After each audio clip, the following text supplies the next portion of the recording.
10ª questão de Química da FUVEST 2018, nós temos uma questão interdisciplinar, e aqui eu fiz um esquema representando a célula vegetal. Neste compartimentozinho aqui, em que eu amontoei várias bolachinhas, digamos assim, nós temos o cloroplasto. Esse cloroplasto é constituído de grana.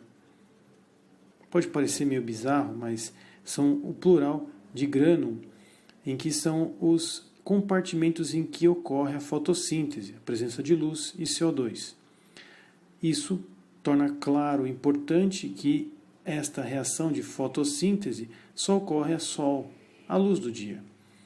Já a mitocôndria ela tem a capacidade de capturar a glicose com oxigênio, produzindo CO2 e água. Isso se deve a todo momento.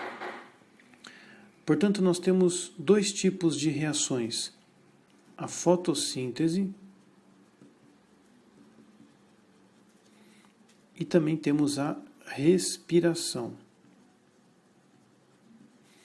Na fotossíntese, nós temos 6 moléculas de CO2 mais 6 moléculas de H2O, formando C6H12O6 e 6 moléculas de oxigênio. A respiração seria exatamente o inverso dessa reação, onde C6H12O6 mais 6 moléculas de oxigênio formarão 6 moléculas de CO2 e 6 moléculas de água. É importante ressaltar que a presença de CO2 na água causa uma mudança no pH. E é aí que entra o detalhe da química. Essa reação acontece formando o ácido carbônico, que por sua vez libera H+, e o ânion bicarbonato. Portanto, a presença de CO2 faz com que aumente a concentração de H+. A presença de CO2 é muito mais evidente na respiração, pois o CO2 é produto da reação, enquanto que o CO2 não estará presente durante a fotossíntese. Existe, inclusive, fases. A fotossíntese é muito clara, muito evidente na fase clara da fotossíntese. Já a respiração é feita em qualquer período do dia. No caso, o gráfico retrata, então, em termos de pH, qual seria, aliás, o pH está no eixo Y, perdão, qual seria a quantidade de H+ presente ao longo do dia.